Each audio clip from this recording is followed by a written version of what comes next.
What? Why are you shaking your head? You're welcome.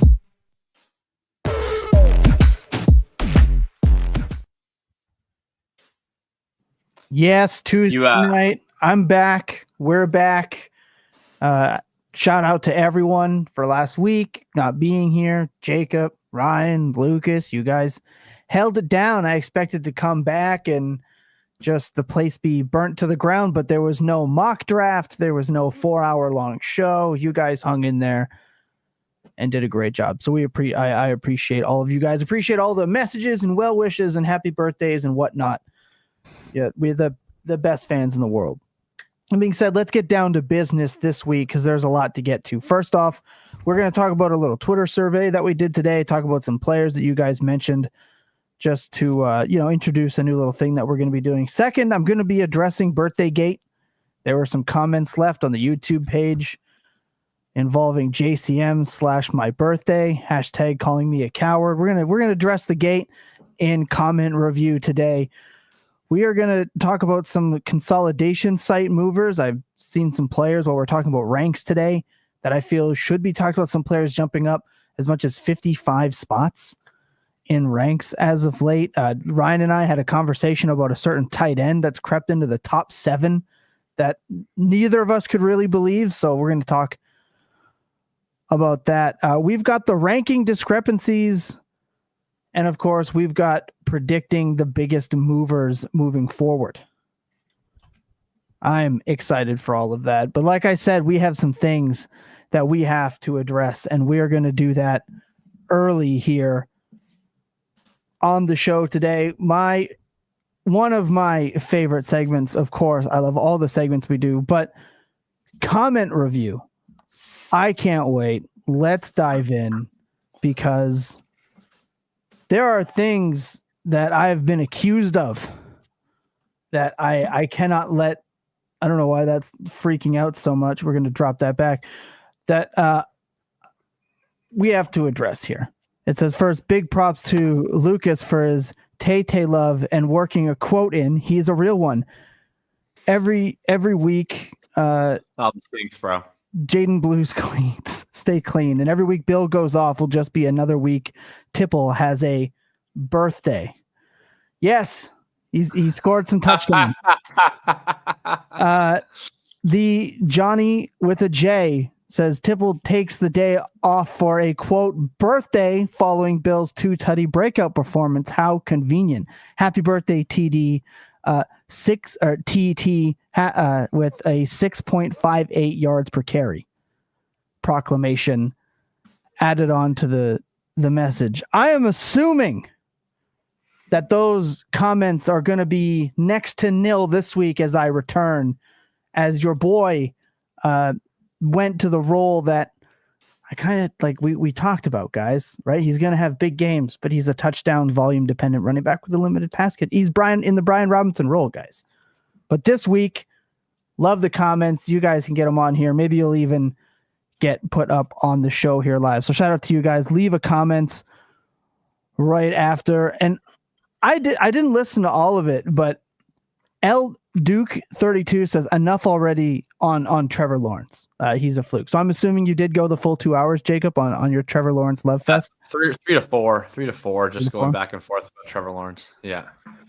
That's what I feared, but I am very happy that we still have listeners after that. He forgot to run this week. I think that was, I don't know if he forgot he had athleticism again, but this last week was not. They ran Brian Thomas on an in-breaker, and you can't do that. Right. That's sheesh. Our guy did finally go off. Now the other thing that we were poor Brian Thomas did have, I think, fun of him for the one crucial drop, but he also had a really sick touchdown catch that Travis just lined up wrong and stole right off the board. So just the Jaguars continue to move the ball and shoot themselves in the foot. Yeah, it's going to be a forever problem. We have on the @Dynasty PTS, if you're not following us over on X, we are once again ramping up our Twitter presence, questions, content, everything going back up on there. We asked a question, guys, is who is the most unrosterable, quote unquote, valuable player in Dynasty through week 6, and I just wanted to talk about some of the results. We got a Cedric Tillman, but the most common ones here, Bindle's saying AJ Brown, Benny, AJ Brown. We have a Loveland here. Ryan, you and I were talking about Loveland kind of before we got on here. I understand why he's frustrating. Devonta Smith is another one. Devonta Smith again. Some Chase Browns, some T. Higgins. So mostly guys, AJ Brown and Devonta Smith are two guys that are just the most frustrating. Funny enough, both Eagles wide receivers. So that's where the community is at right now. Stay locked in for our next little poll question that we do. Of course, you can go and send some love over on the Twitter page. All right, guys. Let's move on. Let's talk about first, if you didn't know, it's not just because Bill had a bad game. All right, that's not it. Second, we should just mention, like, not all those fumbles were his fault. Like, let's be real on that too. I know a lot of people were going after him on that. I feel like that's one thing we mentioned it in our DMs today. That's one thing I actually have a lot of in-depth knowledge on, is taking a handoff. Not only have I given, but I have taken 10,000 handoffs through practices and 10 years of playing the game. That's a Jaden Daniels thing. It is what it is. Let's talk about some ranking movers and shakers here on the consolidation sites. We'll start with wide receiver. We got a Rome Odunze moving up 38 spots. He is now sitting at wide receiver 10. He is the highest moving wide receiver over the last month. Rashee Rice has moved up without playing. So he's shot right up. But then George Pickens here, guys, is wide receiver 18. He's also moved up 34 spots. This is the wide receiver I've had the hardest time. So I'll ask you guys before we get into actual ranking debates, where do you guys have him? Is this a sustainable thing? And will this immediately correct once CeeDee Lamb is back or not? I'll start with Ryan. So I mean, I have him at wide receiver 19. Was pretty. I thought I was fairly high on Pickens coming into the season, just because all the per route stats were good. Thought the Cowboys were going to throw a lot. They have thrown a lot. They can't even play ball control against the Panthers. So that looks primed to continue. I think at best, he's like this year's T. Higgins, where maybe the target share goes down to like low 20%, but it's made up for by a ton of end zone targets, which he's leading the league in.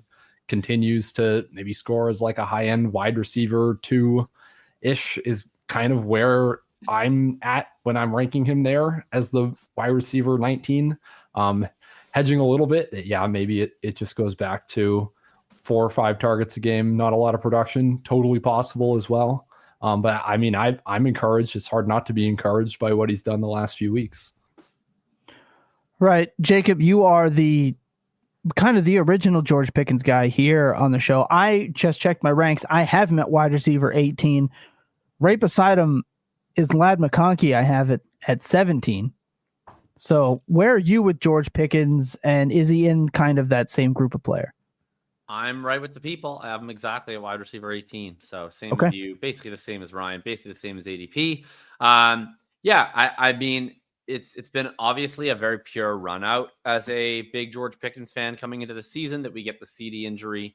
But you know, nice that we get confirmation, I think, that in a high volume offense, as the wide receiver 1 of that high volume offense, that's a different kind of role than what we've ever seen George Pickens have, right? We've seen him thrive as the number 2 to Deontay Johnson, and we've seen him, post strong peripherals as a wide receiver 1 in a low volume dysfunctional offense. But could that translate to being an efficient high volume number 1?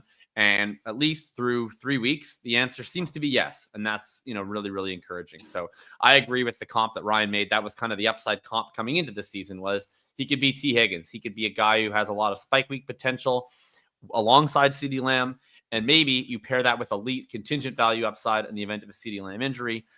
We've certainly seen the latter. And now he's kind of established himself as a trusted member of the offense in a way that maybe he wasn't in week 1 and week 2.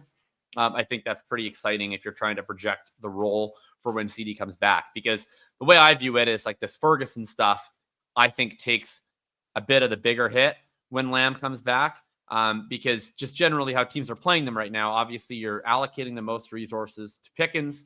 And as much as we love the 1.5 points per reception, defenses, I think, are pretty content giving up 7-8 yard receptions to Jake Ferguson over and over and over and over again. Now defense are going to have to choose. Do we roll safeties over the top of CeeDee Lamb, or do we roll safeties over the top of George Pickens?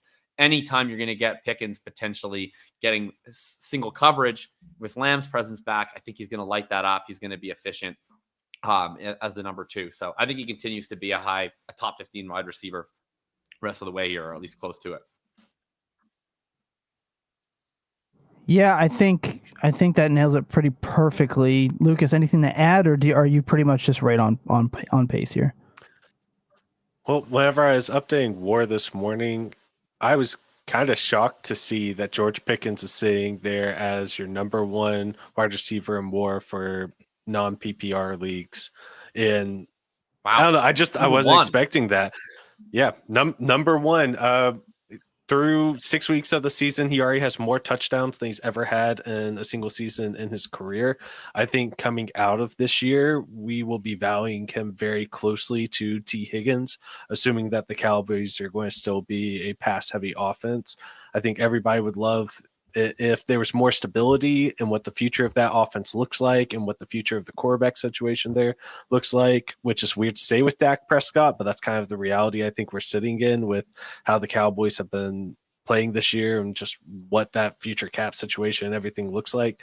So I think that we're going to be looking at somewhere between wide receiver 15, wide receiver 20. Wide receiver 18 is, I think, a fine spot. And if he's able to maintain, let's just say, 85% of this, whenever Lamb is back fully healthy, I think that he's going to still be sitting close to this. If he does better, we might be seeing him hovering around wide receiver 13, wide receiver 14, something like that by the end of the year. But 18 lets you buy in a little bit of risk with Lamb coming back, that he's not going to be the exact same player, but you're still, paying for somebody who's most likely going to be a Cowboy for next few years after this, and who has some touchdown upside finally for the first time in his career. Are they going to pay him? Someone's going to pay him if they don't. But Cowboys are going to pay him? I don't know. I think that they're eventually going to pay somebody. It feels like the Cowboys are kind of just letting people walk at this point because they just invested so much into the top 3 players on their lineup. I think they were saying that if they were able to have signed Micah Parsons, it would have been some outlandish number. Like, I'm trying to think. I think it was like something like almost 60% of their cap was dedicated to 3 players. Yeah. It could have been even higher. I know I'm misquoting the stat, but it was just absolutely absurd how much they were going to have committed to Dak Prescott, CeeDee Lamb, and Micah Parsons. So with him not being there, I think that opens up some flexibility to try to bring Pickens back. Yeah, maybe they should have started signing guys before they absolutely had to, and they had forced to pay top of market rates. But yeah, real tough dilemma. I feel so bad for the Cowboys having to tie up that much of their cap. I am once again asking why the rest of the NFL did not spend a round 3 pick for even one season of George Pickens. We know why. Cowboys wanted to. Yeah, and the why was stupid. It was always fucking stupid. I don't think Cowboys wanted to, they could just let him walk this offseason and collect their 3rd round pick right back through the conflict system, because some team will definitely give him $25 million plus per year. No, I think the why was completely reasonable considering the history of Pittsburgh wide receivers. I don't know. I get it. Yeah, and Pittsburgh is a dumb fucking organization, and now they got one wrong. Good. Fuck you, Pittsburgh Steelers. the one they got wrong. And of course they get tons wrong. They're a useless organization. When's the last time they've won a playoff game?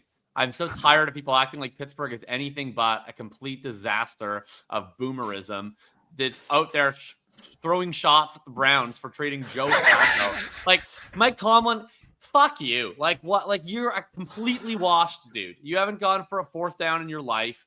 What have you done in the last decade? Your organization is falling to pieces. The Colts are going to dummy you in 2 weeks. Get out of here with everything about the Pittsburgh Steelers. I'm so sick of the Steelers organization. I do hate that they're going to enjoy your 17-point L in round 1 again this year. Round of applause. I think Jacob's more confident whenever his team's actually winning games. So this must be a new feeling for you, Jacob. I just hate the Steelers, and I hate the mystique around the Steelers. I hate everything that they stand for. I hate everything that they do. I didn't think somebody whose favorite team wasn't in the AFC North could hate the Steelers as much as I do. Dude, the 2000s are back, man. Have you seen the standings? Colts, Steelers, Patriots, Chargers. We're back. All of my old, most hated teams are back in my life. Yeah, and we're bringing back 2006 right now. Yeah, that matches with the Kyle Bowler era. Ravens being 1-4, 1-5. That totally adds up. Obviously, the last wide receiver I wanted to talk about, we can move quickly through this. Quentin Johnston's moved up 73 spots to wide receiver 23. Deserved. Yeah. Is he? Are you?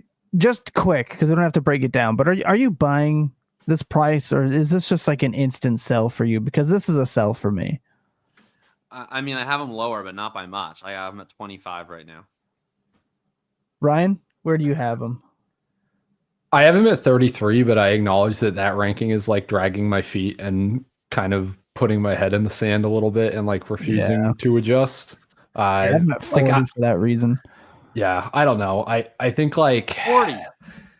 Guys I have right above Quentin Johnston, Ricky Pearsall. I feel like that one's defensible. No, we've seen about as much good stuff out of Ricky Pearsall as we've seen out of Quentin Johnston in terms of scoring fantasy points. I mean, that's fair-ish. I had 2 items of pushback. One is that despite Ricky Pearsall being 1 year younger in NFL, I think he's 2 years older in actual age. At least a year and a half, I think. I've got 1 year, but yeah. 1 year. Okay. Second area of pushback, and this would be the more crucial one, is that all of QJ's production has come with all of the Chargers' other weapons healthy. Pearsall has come with Jennings looking like the operation guy, and Ayuk out and Kittle out. So I don't know that I buy that as much. Like we've seen Kendrick Bourne step into the default number 1 read on the San Francisco offense and produce just as effectively as Ricky Pearsall. Okay, that's fair. Like I also should probably have him above Matthew Golden, JMO, Luther Burden. All of these are players that either haven't produced or are JMO. So I don't know if I could send him. I should get him like into the probably mid 20s. If I could sell him for like prime T Higgins, not prime T Higgins prices, but like that wide receiver. Well, how about literally T Higgins? I have T Higgins 1 spot behind him in my wide receiver rankings. Yeah, I'm fine taking either or, but I mean more so when T Higgins was in that like upper tier from wide receiver 2 into wide receiver 1 tier. If I could get that like 1 plus a 2 for Quentin Johnston, because let's face it, I don't think that's on the table. But wide receiver 23 doesn't really imply that price. I don't think. Generally speaking, these like Jordan Addison goes for a 1 in a lot of cases. Jalen Waddle currently is going for a 1 in a lot of cases. Jameson Williams has been going for a 1 a lot lately. Matthew Golden, etc. Chris Olave, you're not getting for less than that for the most part. I would happily get out at those kind of prices, but that's just me. Yeah, well, maybe it's not just me. No problem with selling them for a 1, but I do think. I mean, it's pretty legit. Its usage has been ridiculous. We've also gotten proof, I think, the last couple of weeks that like Ladd is still good. So I think the fact that Quentin Johnston was able to alpha him looks even more impressive, right? It's not like Ladd is just looking like a complete aberration. So I'm buying into QJ, I guess, a little bit more than you guys. I have 25. The wide receivers that I have directly in front of him are Waddle and AJ Brown and Chris Olave, and then I have Quentin Johnston right ahead of T Higgins, Devonta Smith, Jordan Addison. I think I still want Waddle over him. Yeah, I have Waddle over him. Oh, okay. I thought I heard that you had it the other way around. We're going to take a quick break. When we come back, we're going to go through some running backs and quickly do tight ends before we move on to the next spot. Don't go anywhere. Be right back. This is Nick B, and I'm reading this ad because I was my fantasy league's biggest loser. So if you want to win your fantasy league and make more money, head to fantasypoints.com to get the edge you need. So I don't think there's a whole lot in the running backs portion of this that is going to stand out and be like surprising, except for Jonathan Taylor. He's definitely moved up. He's moved up 23 spots according to Keep Trade Cut. I'll pull up Dynasty Calc here in a minute. They're a little bit different. Keep Trade Cut, obviously, half-point PPR. But the usual suspects, Hampton, Quinshon Judkins up 39 spots. TreVeyon Henderson has fallen, guys, all the way out to RB 15. That, to me, stands out quite a bit. And, of course, you've got Scattaboo, who I believe we're talking about a little bit later. And then Javonte, of course, has earned a spot up in the top 20 for running backs as well. The one that stands out to me is obviously, well, TreVeyon Henderson. Obviously, people are getting a little bit panicked, drop behind Kyron, Josh Jacobs, Breece Hall, and Saquon Barkley falling drastically. Ryan, I checked your Saquon Barkley ranking after the update today, and I looked at mine, and I was like, am I just asked? Like, do I have him still entirely too high? And then I look what the market is doing. So what stands out here, if you were to have a look here, Jacob, I'll start with you.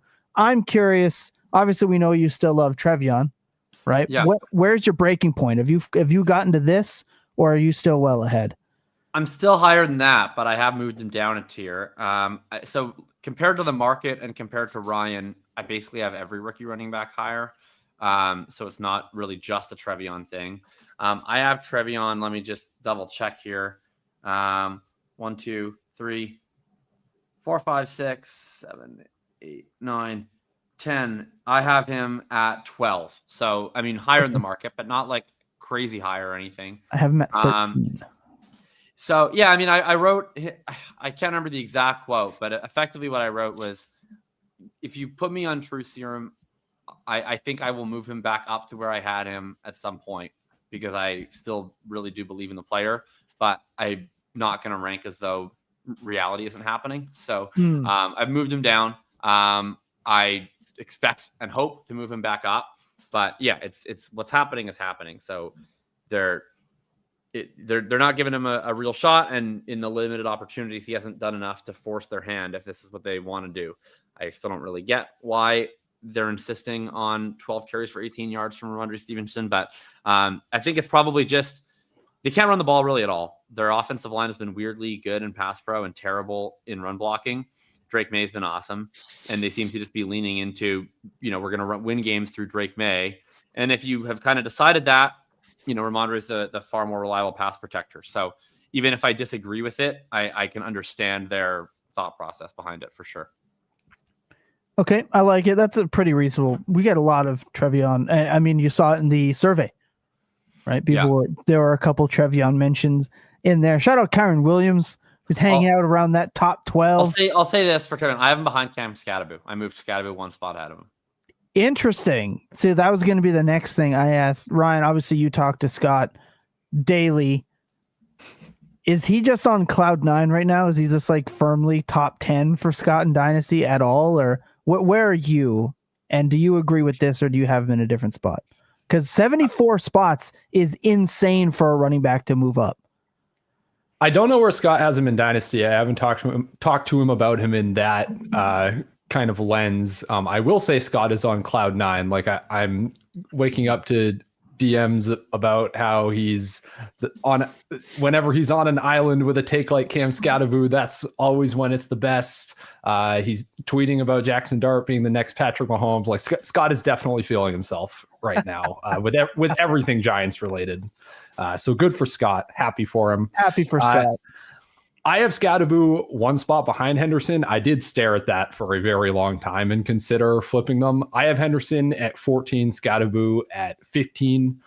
So both like slightly above what we have on Keep Trade Cut, it looks like.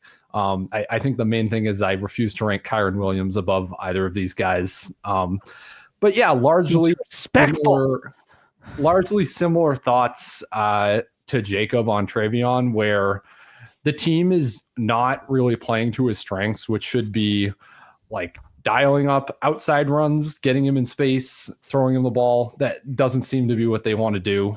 It's all just like inside run, inside run, inside run. That wasn't really his strength as a prospect. And even more importantly, because of how well Drake May is playing, for a running back to really be valuable in fantasy on this Patriots team right now, they have to both have goal line work and pretty much a monopoly on passing downs. I think TreVeyon can get there in terms of target share. He is highly targeted whenever he's on the field, even though it's not for very many routes generally.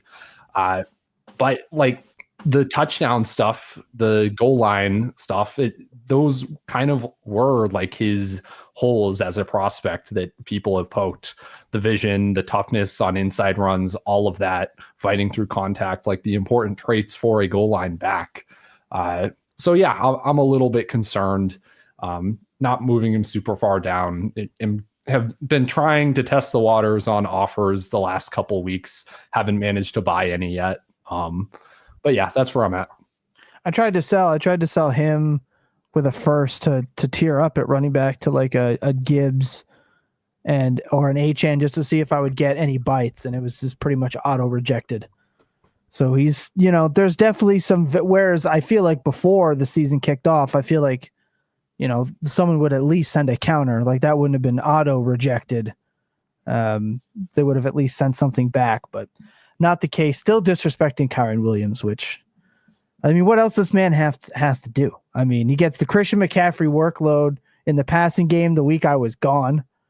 He's getting the amazing deep ball down. He's so good.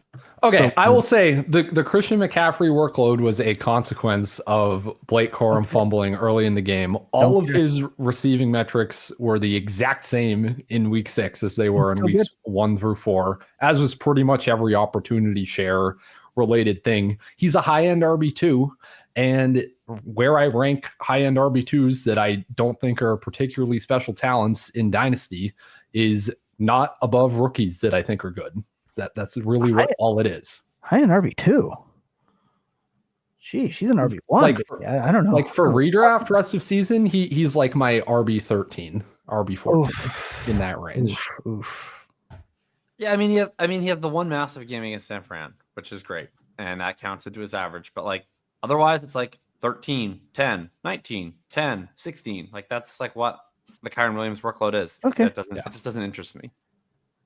By the end of the year, Kyren Williams is going to be worth his weight in gold. Just saying. But why? Why? What is it? Because I love the offense. He's going to score more touchdowns than the 2 he has on the year. It's an inevitable fact. Well, rushing touchdowns. He's got 3 receiving touchdowns. It's just going to happen. The variance is going to fall. He's never not scored that many touchdowns except for his. Well, yeah, he's at a touchdown a game. How much more is he going to score? Well, his receiving touchdowns is pretty much at what his like career average is, but I'm talking about on the ground. He's not going to have more in the ground, but that's going to flop. He's not going to have 8 receiving touchdowns. That's fine. Yeah, he's just gonna have 8 more touchdowns. Like, this is a guy that gets 2 to 3 receiving touchdowns and 10 to 13 or more rush. Like this offense is awesome. I just think Kyren Williams his points will never he'll never be as respected as his points total will reflect.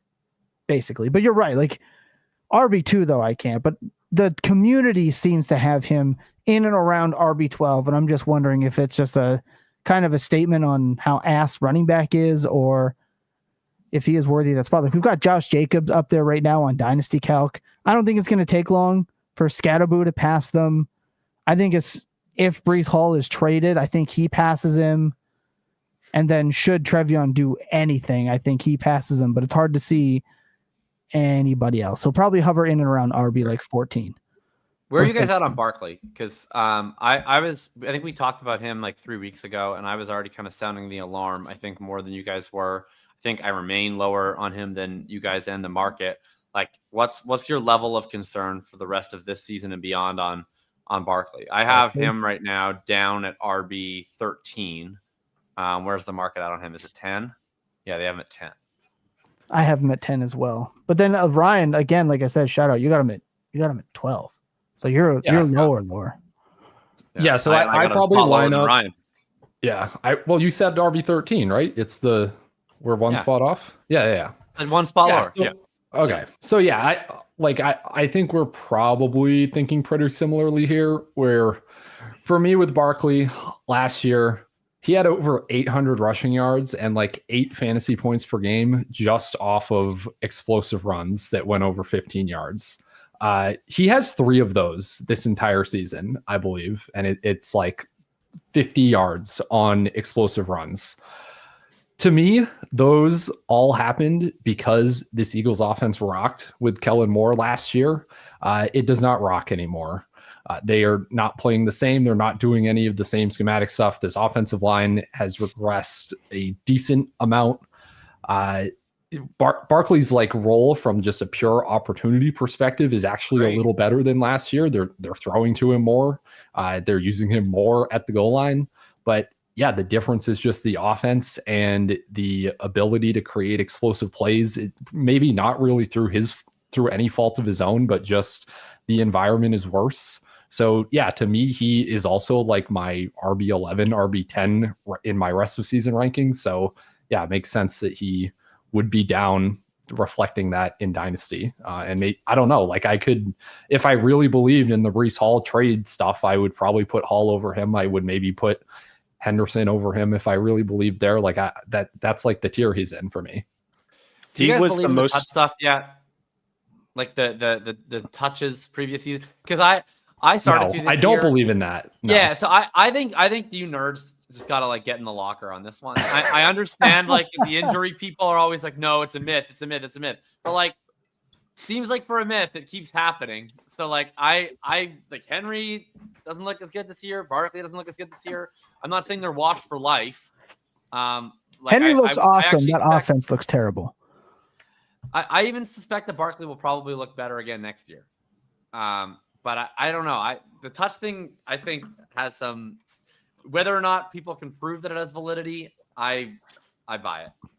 I will just never be convinced that he had a 99th percentile season in terms of touches and the offense's efficiency. I will never be convinced by the trend that is like, players that are 99th percentile tend to not be 99th percentile a second season in a row. Like, but no shit. That's not true. Like, if you look at I forget what the exact cutoff was. It was 345 or whatever the quote unquote magic number is. It's not that they're just not 99th percentile. Like, most of them outright suck. It's like, I think one of the players, I'll find it in my article because I'd taken it from Anthony Amico, but it was like, of the players that had hit that given threshold, I think it was like only one had hit like 15 points per game. Like, it wasn't like, oh, they'd gone down from 22 to 19 or something.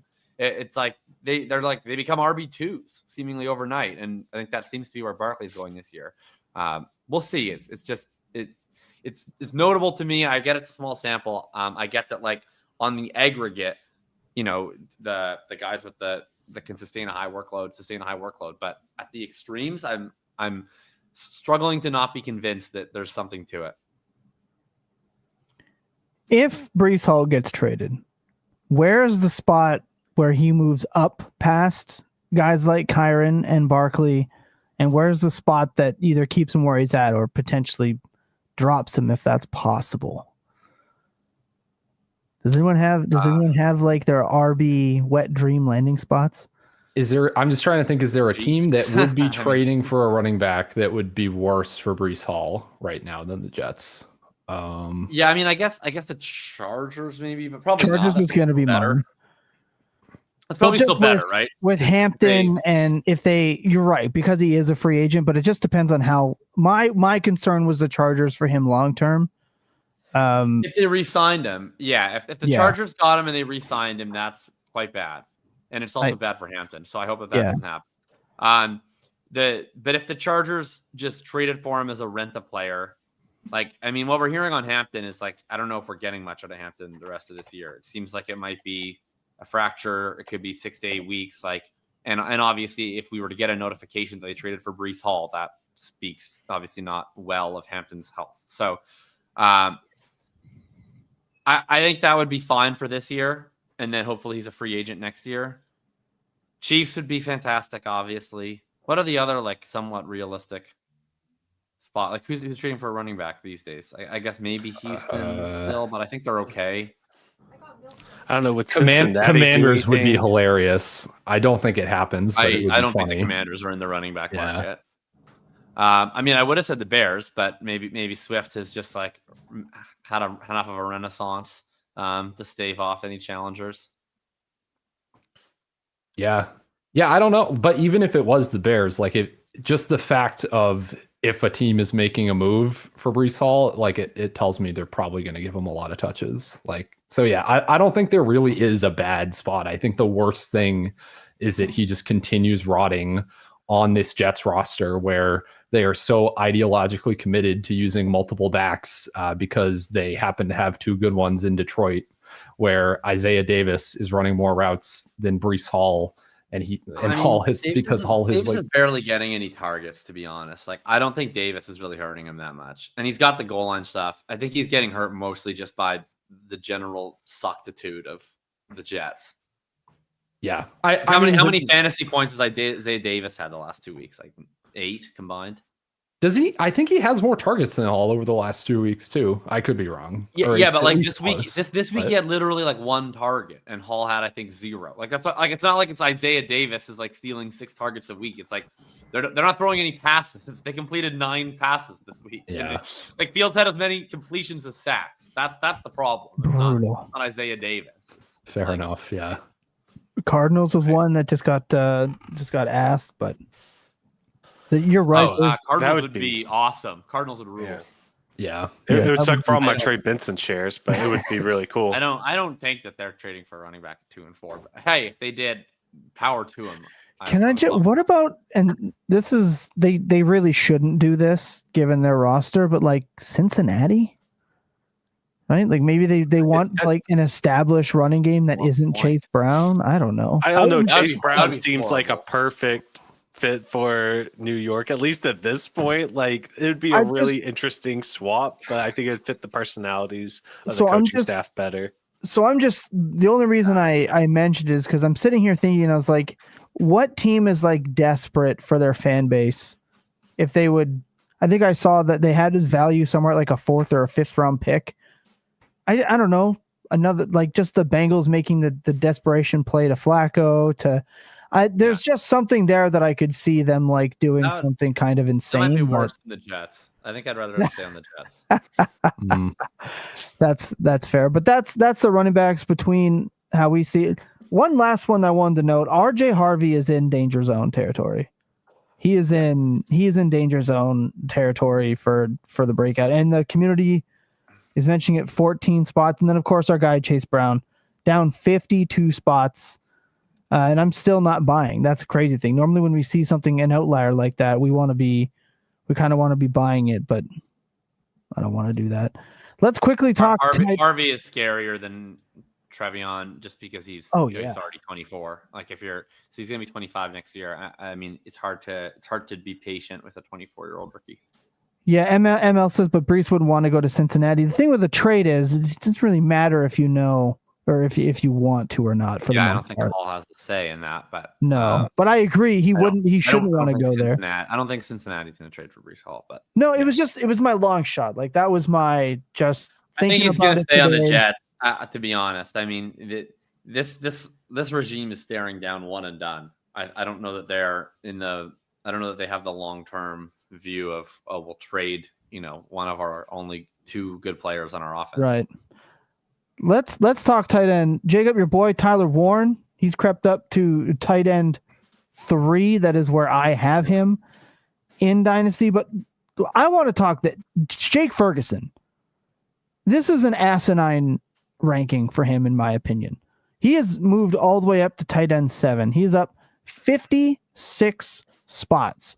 He has passed Colston Loveland, Harold Fannin, Dalton Kincaid, who's actually been way better than I want to ever give him credit for, TJ Hawkinson, a guy I really like in Mason Taylor, and then a bunch of all the other kind of bummy ass tight ends, except Dallas Goedert, like just continuously disrespected. I said a hump day with Hansen 2 weeks ago that when everyone is healthy, Goddard's the guy I feel the best with in that offense for passing weapons. And he goes absolutely insane this week. So shout out our guy Dallas Goddard, forever slept on. But Ryan, I liked what you had to say about this. Why is this so egregious? Like, we both think it is. You said it better than I could. So let's talk about it. All right. So I'll say I settled on ranking Ferguson at tight end 9, and that feels a little bit aggressive to me. Even I could definitely move a couple other guys over him, but I would have Fannin and Loveland ahead of him here. My thing with Ferguson is there are probably 8 to 10 tight ends in the league that are always going to average between like 8 and 11 PPR fantasy points per game. And if the number one wide receiver on their team gets injured, a lot of them are going to start averaging 14 to 15 PPR points per game for a shorter stretch. We just got that with Ferguson. This offense remains great for him and everything. I still think Ferguson's a good player. Dak still loves his tight ends. All that still applies. But yeah, I think tight end 7 is pretty aggressive. I'm selling at that price for sure. Yeah, I am too, but like, I don't know. You get to a certain point at tight end, and it's like, okay, who cares? So I agree. Like the 2 guys that I have above him are the 2 rookies. That's pretty universal, I think, across the board. Is that I'm probably higher on most of the rookies that aren't really producing that much compared to a keeptradecut.com. But like, yeah, once you get there, it's like, do you want Ferguson or Kincaid or Pitt? Like, I don't know. It's like if someone tells me, oh, no, I want the guy who's scoring all the points right now. It's like, okay, that makes enough sense to me. I get it. There's a glut of tight end at that point. And generally speaking, that's just a group of tight end that I'd prefer not to pay up for. And so, you know, if you can sell the one that's spiking in value right now, and that's Ferguson, and you can get a legitimate profit, that'd be awesome. Yeah. And Sawston's kind of hit it on the head here. Fannin owners aren't selling for Ferguson. Like, I doubt you probably get a plus on top of Goddard for Ferguson. It's just the death zone of tight end. This feels like a fake ranking of Ferguson. This is just like but then you look at Dynasty Calc as well, not just Keep Trade Cut, because I feel Keep Trade Cut is a little more reactionary than Dynasty Calc is. And I just want to say as well, if you're wondering, like, why do we even bother looking at these sort of things? I feel like these tools are incredibly useful because, as we sit here and say all the time, yes, in your leagues, these probably don't matter. When you consider the sheer volume of fantasy players that are out there in the world, these type of things matter to them. People who don't make their own rankings, who aren't continuously, disgustingly, eternally online like we all are, right? Learning how to use these tools, find some discrepancies in these rankings according to your own values is how you can stay ahead in a lot of leagues and get some concepts for players to buy. It's just how it is. So that's kind of why the exercise is. My question is for you. Like, I love Mason Taylor. Like, I liked Mason Taylor in the pre-draft process. I like him a lot more now that he's producing the way we want someone like Loveland to. Where do you sit with him? Because you said you're higher than consensus on pretty much every rookie here, Jacob. He's sitting at tight end 12. So yeah, I mean, that's odd to me. That's high to you? Odd to me. Oh, odd. Sorry. We pivoted to Taylor. Yes, I pivoted to Taylor. I don't think Taylor's much. I'm not that into him. I'm probably really. I mean, let me check where my ranking is. I might have him close to that. So I like him. 9, 10, 11, 12. So I actually have him. I have him 2. Where do I have him? Mason. He's not even ranked. Here he is. No, I was actually worried about that because I couldn't find it, but now I just did find him. I have him 10, 11. 9, 10, 11. I got to actually put positional numbers on my rankings. I have him 13, so I'm fine. Okay, so you are right there. 12. I think in general, though, like if I had an overarching take on Mason Taylor, it's that I I don't know that I've seen much from his college production profile or the gist in the NFL yet for me to think he's like a difference maker. I think it's more that the Jets have one weapon, and then if you cover that weapon, they try to check the ball down, and the tight end is usually a good place to go with that. So if he gets like cooking up the board, I suspect he's a guy I'll probably look to sell. But at this particular price, it seems totally fine. And we haven't seen that much. I could totally come back here in a month and be like, oh, actually, I think he rules. There's certainly talent upside there. So with Mason Taylor, he comes from an offense where Brian Kelly should be put in jail for the way that he underutilizes every single skill position player that he ever gets, except for his quarterbacks, which do fine. I think that any, coach could scheme up an offense in college for Jayden Daniels, it would be successful. So I don't want to give him too much credit for what he did there.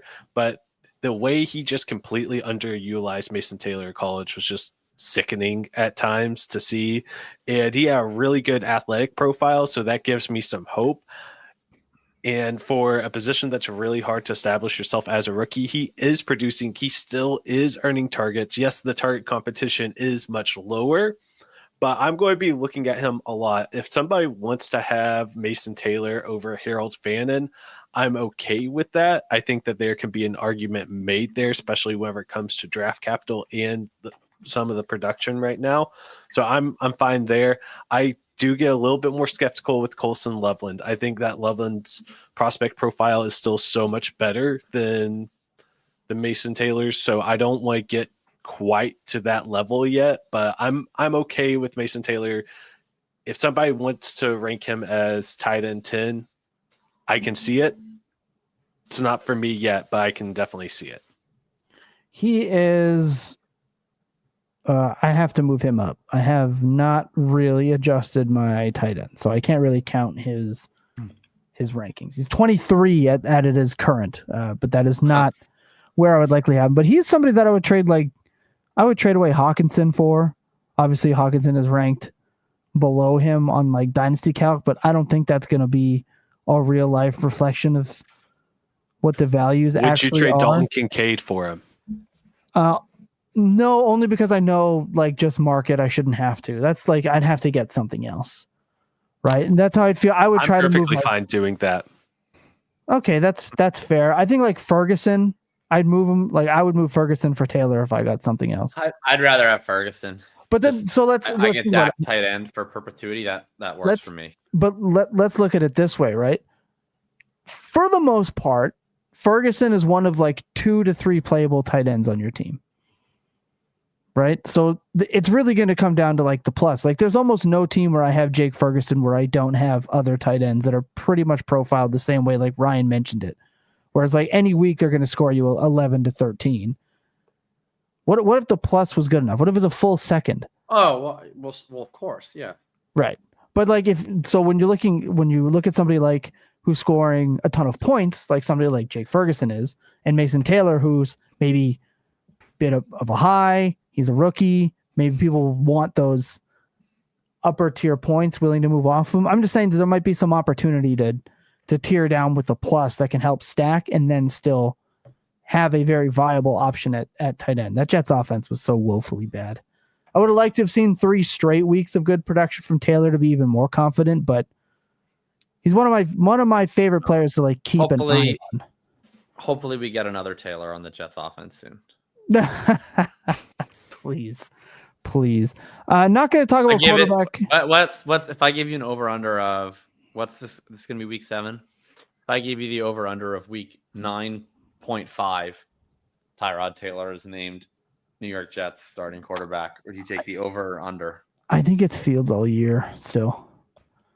Like I think can you imagine the Justin Fields dead enders, how mad they will be online if they bench Justin Fields after 3 games of Garrett Wilson not playing, and then Tyrod goes out and starts and Wilson starts scoring 18 fantasy points per game with Tyrod. Oh my God.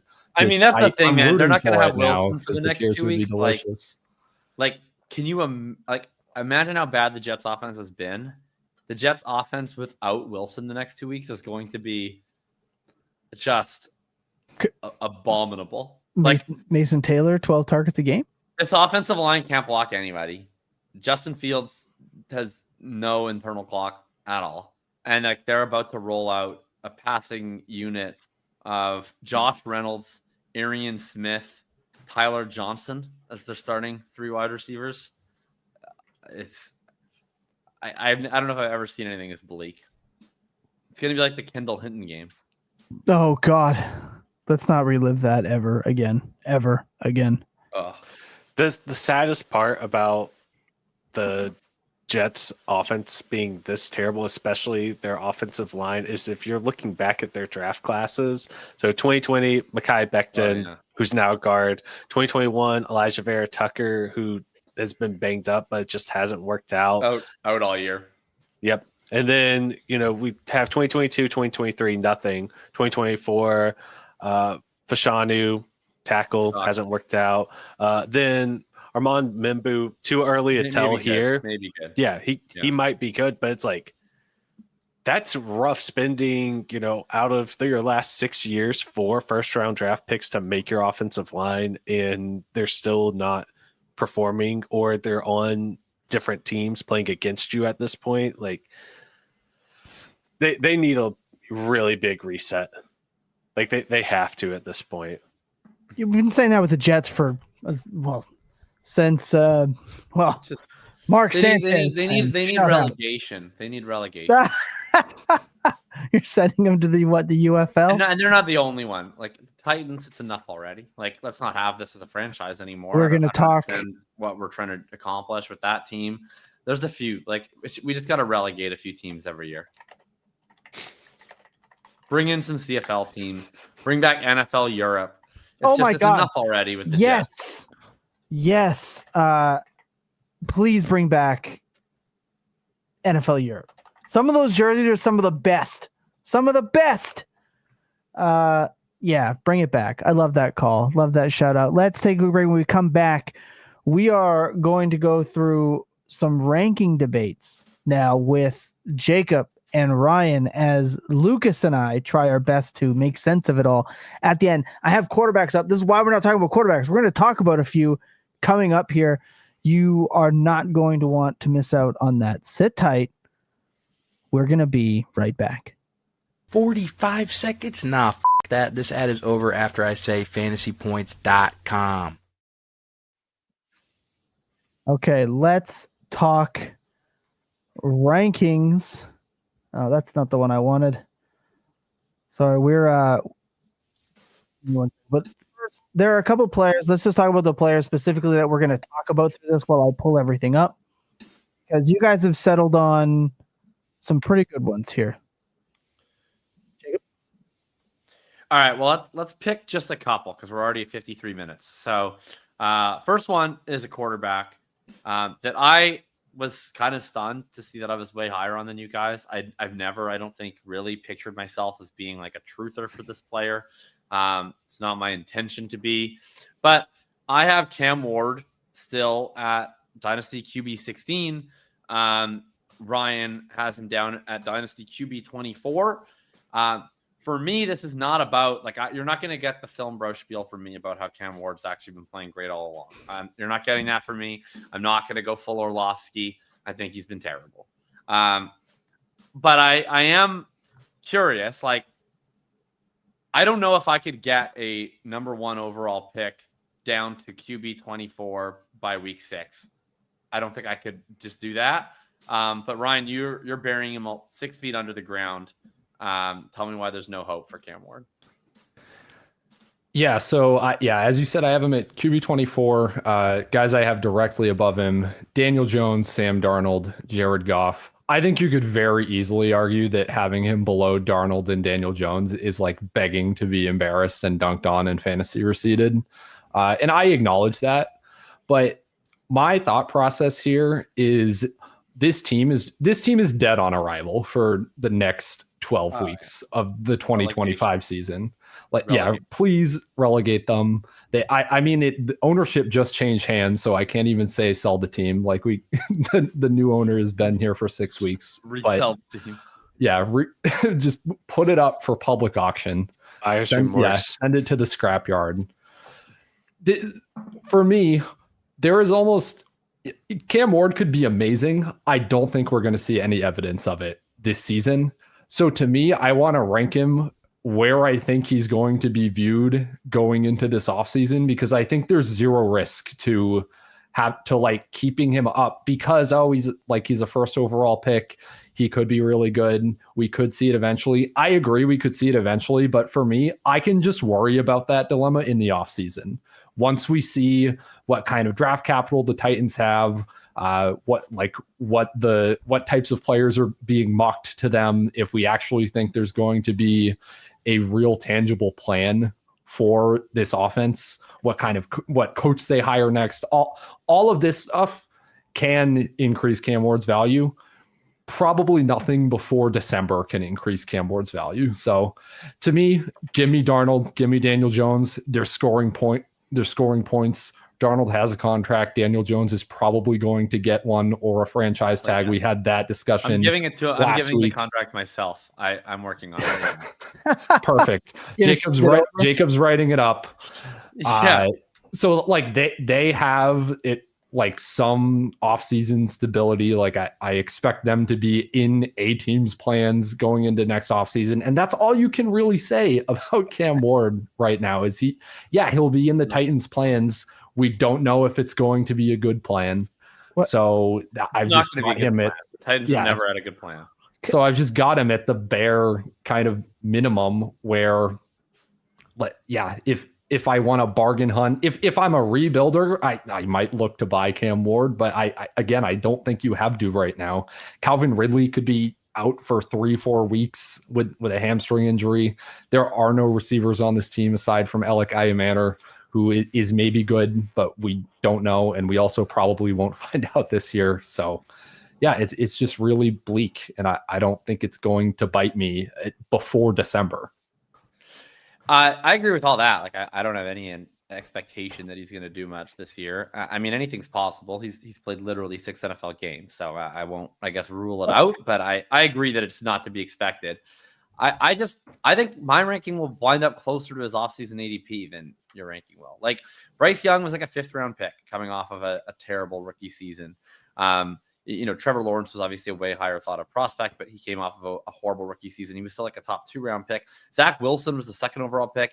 He obviously did not work out, but like going into year 2, he again was a 5th round pick. I see the floor on his offseason value to me is going to be more around the 5th, 6th round than, I mean, I don't know how your overall rankings would settle, but I'm guessing QB24 implies closer to the 7th, 8th round. I think that's going to undercut his offseason ADP by a lot. And I think what it comes down to me is just like, I get the case. Like, I would argue that if you play out the simulation 100 times, more often than not, you're better off just taking the Daniel Jones or the Sam Darnold or the Jared Goff than the Cam Ward. My expectation right now is that Cam Ward will not work out in the NFL. But I don't know if you guys have tried to sell Sam Darnold or Daniel Jones lately. Yep. Playing as good like they could possibly play. I don't really have people knocking down my door trading sun and the moon and the stars for them. They're tradable, but like I feel like very fortunate if I can get a 1 for them if I'm trying to move them to not get a quarterback in return. So with Cam Ward, I just think that because he's a rookie, if and when, probably more if, he actually turns things around, at least there's a value ceiling where like maybe this guy's worth a lot, and that to me is just more more appetizing, where even if most of the scenarios he winds up being the worst bet, I think in the scenarios where he does hit, there's just a much higher degree of impact than these other guys are able to have for you. Because like Baker Mayfield is a great, someone said, what if Darnold was doing the Baker? I mean, Darnold is doing the Baker thing. Darnold has been awesome this season. He's one of the best quarterbacks in the NFL. Baker Mayfield should be the MVP right now. But like, I don't even think he has more trade value than these Darnold and Jones guys. He's done it for years now. But like Baker's done this for how many years? He's basically been like legitimately good now for 3 straight years. Great for fantasy for 2 of them. Like, you're not getting 2 1s. You can get first plus for Baker, I think now solidly, but like the value ceiling even on him is not that massive. So I just am trying to overvalue what I think Ward should be worth on the off chance that he really, really hits in a big way at some point. So for the most part, I would agree with you. But we talked about this in the offseason. Cam Ward was the lowest drafted first-round draft pick at quarterback in Superflex drafts since I think I had it to like 2012, and I think it was Kenny Pickett. Do you mean the lowest drafted first quarterback taken in Superflex? Yes. Okay. In Superflex drafts, I think that's where I had it. Right. I know I mentioned it. Like Bo Nix went like in the set. Okay, yeah, like the lowest drafted first quarterback. Yeah, I mean that makes sense. He was not a first overall pick level prospect. So the market was already telling you they were skeptical, which is where I think Ryan's overall ranking in terms of where he thinks that ADP is going to end up could happen. Like, guys, he hasn't just been bad. He has been like Will Levis bad without the memeable, hands on the head. He's been Will Levis without the publicity, really. And now they fired the head coach. I have just like the weirdest feeling that it could be like, what if they Josh Rosen him? If they get like, I was just going to say that. God. The first overall pick, though, that's first or second pick. I mean, even let's say top 3. What if they Josh Rosen him and just get Rosen went what, 11? Yeah, the coaches get out. He's playing as bad as Rosen was. Sure, but Rosen was not the first overall pick. Sure, I think the first overall pick stuff I think is not blown out of proportion. Like it would be unprecedented, but I don't think like if this persists, like if it is this bad, that's where I think I'm more inclined to agree with Ryan. He doesn't run enough to make up for some of this. The team is as bad as it could be. This is somebody I feel like I'm buying in 2 years because he's around 15 startup pick. Yeah, that's possible. I mean, I'll say, look, I'm not going to do the film bro Cam Ward stuff because I don't really believe it. But I will say, like, you don't have to look far to find fans of Cam Ward in the film community. I will say that. That's exist. True. They're out there. I'll also say, like, I'm not using this as a total excuse. But like, we are talking about 6 weeks in a horrendous environment. Like it is rough. Calvin Ridley's been hurt or washed or doesn't care. Their coach was completely incompetent. They don't have any other weapons. Like it's bad. Now, is it going to get any better this year? No. They just appointed Mike McCoy. Oh, I missed that. Oh boy. Yeah, it's not getting any better, guys. That's like Mike McCoy, who I believe the last time he was a team's play caller, he was doing the Cardinals. He lasted like half a season because he just kept calling inside runs over and over again with David Johnson and not throwing him the football. So he's one of our worst. One of several play callers that Peyton Manning gave like a decade career that he didn't deserve just by being loosely associated with him. So he stinks. But anyway, I'm just saying, I guess I'm trying to give some sort of a light on where like, I think our priors should matter. That, yeah, I agree with you guys. Like Cam Ward was not a typical first overall pick, right? If he was in, I think we all agree, if he was in the 2024 class, he was never getting drafted over Caleb. He was never getting drafted over Daniels. He was never getting drafted over May.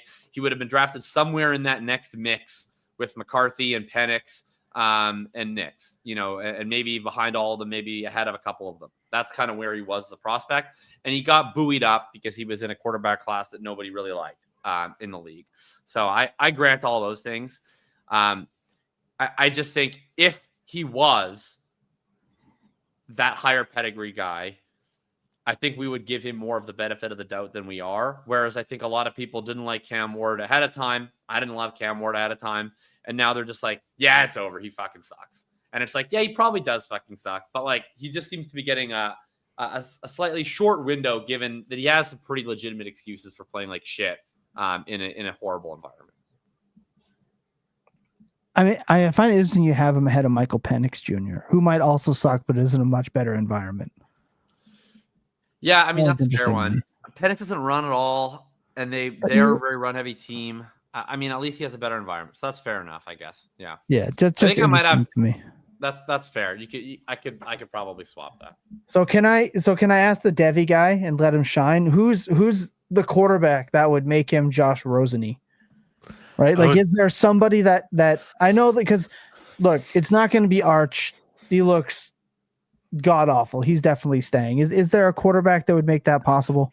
I mean, right now, I tweeted this on Saturday. The only lock I have for the first round at this point is Fernando Mendoza, who is smart. He can make all of the necessary throws. He doesn't have a plus arm. He has an NFL arm, but it's nothing crazy. He has solid mobility, but we're not talking about on the plus end of the spectrum here.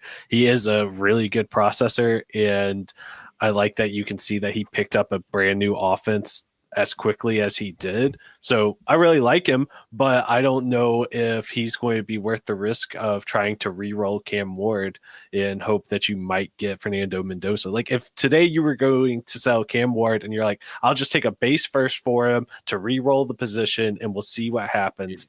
I don't know if like betting on anyone in the quarterback class. I hate doing that. If the Tennessee Titans, they're not going to do this. But no, there's no quarterback. If the Tennessee Titans decided going into 2026, we're going to take another quarterback in the first fold. Yeah, fold. No, that's like they have no players on their team. Like they probably that makes no sense. In my opinion, they shouldn't have even taken Cam Ward this year. Like, no, they shouldn't have. Be a franchise. But they were a year away, and everyone knew that. God, like if they take any quarterback, that quarterback's just as fucked. Like, they have. I mean, how many players on their team do you think should be rated above like an 82 in Madden right now? Like Jeffrey Simmons is and maybe Skronsky. Dang, that's kind of brutal. But yeah, there's nobody. Like, the Titans aren't going to reset for a quarterback in this class. I don't think that there's anything. Even like if Lenore Sellers comes out or at least is good enough to want to come out this season, there's nobody who's going to be betting their job on him. And I'm going to keep saying this, and I'm going to keep saying it all this year. Next year, I won't mention it again. But Cam Ward was the very clear-cut quarterback one to the NFL out of this class. And I don't think that we should be discounting that after 6 weeks in an absolutely terrible environment. He is a little bit older. I think that he has the maturity to be able to recover from this. So we will see how the rest of this goes. I have him around quarterback 19, whenever I was just doing a quick look at things. Like, and a lot of it's just, do you think that the player who has some upside is going to be more productive this year versus Cam Ward? And that's kind of been some of the tiebreakers for me, at least whenever I was doing it. So I'm still leaning in towards Jakob a little bit more with Cam Ward. So if you guys remember back to the NFL draft, it was widely reported with probably 90% reliability that the New York Giants tried to trade number 3 overall and their 2026 first and a 2026 second to draft Cam Ward at first overall. Do you think the Titans feel more stupid about saying no to that? Which, for the record, you can find my tweets on the time saying it was insane not to accept. Yeah. Or do you think the Giants feel more like basically the equivalent of like a guy who texts a nude to his best friend's girlfriend, but he didn't have cell service? Is like how lucky the New York Giants were that wasn't accepted.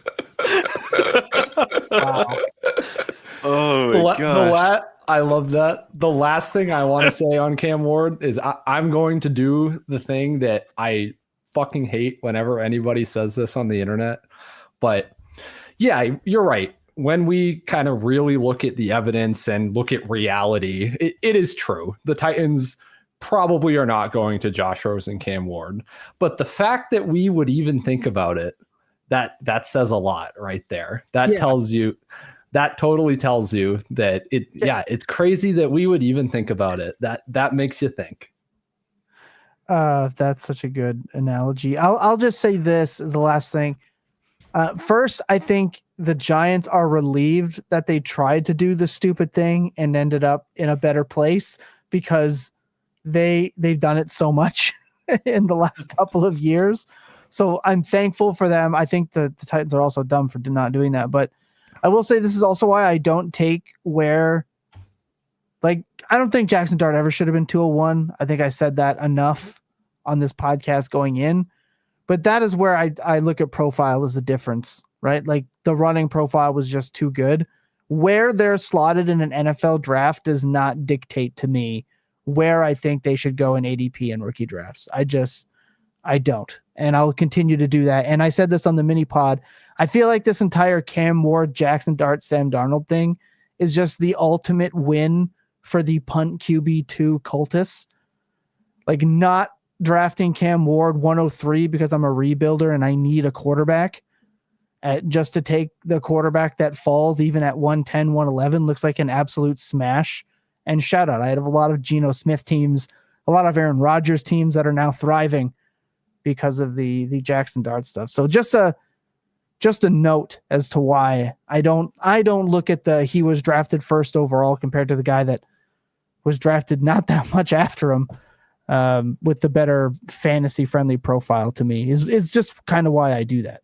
Can you just teach your boy to slide, please?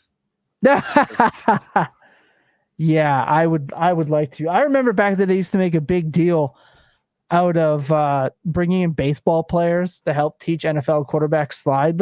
I know our GOAT, Ricky Henderson, RIP, baseball legend, is not around to teach people to slide anymore. But let's get I don't know, Bernie Williams in here, maybe. Let's just help some guys slide and learn how to do it, because damn, please. But yeah, he is so much fun, but he is going to injure himself if he does not learn to slide a little bit. There was one where he took his own read on 2nd and 12, and he lowered his shoulder while going out of bounds on a 3-yard run to make it 3rd and 9, and I was like, dude, there was please the torpedo meme-ish.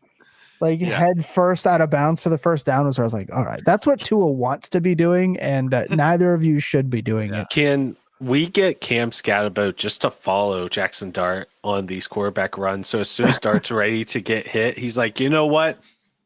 We need 1 extra yard. I'm going to give a Scatabout because he wants to hit somebody. So yeah. Different from the option. I want it to be different than that. But I tweeted this. I feel a little. This is a bit on the personal side. I feel a little conflicted on the CTE joke stuff. As somebody that has a ton of head trauma as a retired wrestler and whatever. And I am donating, I'm donating my brain to science for studies and whatnot. And I have a memory coach. I have, stuff that I deal with all the time. So it's funny, but I'm like, man, these guys are definitely going to be fucked up at some point with the head stuff. So I was like, it's just a little it is funny, but at the same time, I'm like, do I laugh at this? It's not funny. I'm concerned. I'm legitimately concerned. Okay, I'll pick one more because I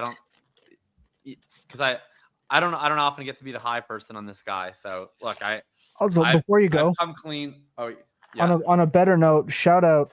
So everyone knows that I lost a ton of weight. So I'm at a point now where I can enjoy some of the finer things in life again. Shout out to the wife who just brought me an ice cream. So oh hell yeah! Shout out, Iron. Appreciate that. All right, Ryan. So you have, and look, I would love to be convinced because I was obviously way too low on this guy coming into the season. So I hope you can sway me over to your side here. You have Jaxon Smith-Njigba still at wide receiver 7. I have him at player 7. So tell me why you're not quite ready to put JSN into the true upper echelon of dynasty asset at this point. Okay. So it really comes. This is just Scott Barrett, by the way, tweeted he should be the NFL MVP today. If you saw that. Yeah, Scott Barrett just he knew how people would react to that one. Is all I think he's got a point. Scott always has a point, but he always knows how people are going to react when he tweets things. With JSN, it's pretty simple actually. 4.8 yards per route run, insane, unbelievable. He's amazing. That's sick. I don't think I don't think it's sustainable. Low key, like I'm not saying that I'm ranking JSN like. Yeah. Well, so it almost has to be if you're going to rank him as your wide receiver, as your player 7 overall to me. Right now, he's the wide receiver 3 in points per game, doing that, accounting for 50% of his team's receiving yards. That's just not a thing that can. I believe St. Brown is still ahead of him. I might be wrong after last night or after this week, but. Yeah. So yeah, to me, it's like he is running super hot. He's really great, obviously. But yeah, I still just have him at wide receiver 7 right next to St. Brown. You could definitely flip those guys just on age. Actually, yeah, I will flip JSN over St. Brown just because of the 2-year age difference, probably. But to me, like similar-ish. Not similar players. They're winning in very different ways. And this offense is literally just made to condense around JSN and get him open deep.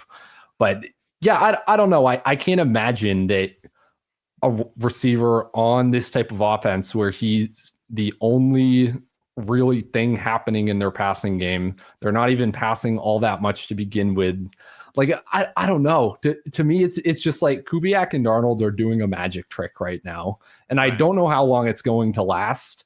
And it's convincing enough to me that, like, yeah, JSN is obviously very good and he should be ranked as a top 6, top 7 wide receiver in Dynasty. But to put him over like a Malik Neighbors or a CeeDee Lamb or a Justin Jefferson, who like we've seen win over longer periods of time in much more like traditional ways that it at least read as more sustainable to me in the NFL, is like a hard sell for me.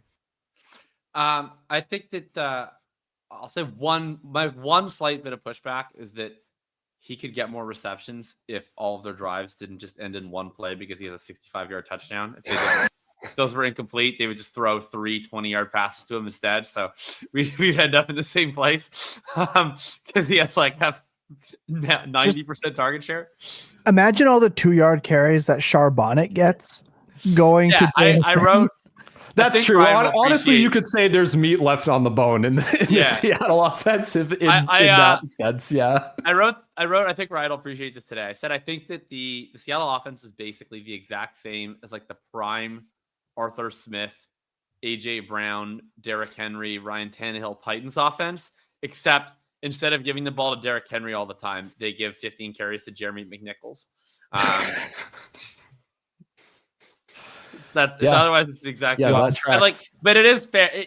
Your best point would be the AJ Brown point, because Brown had stretches like this where it looked like he was a completely unstoppable force, and it was pretty much indisputable. Now it's very much in dispute, but at that time it was indisputable that he was a top 3 wide receiver talent on the face of the earth.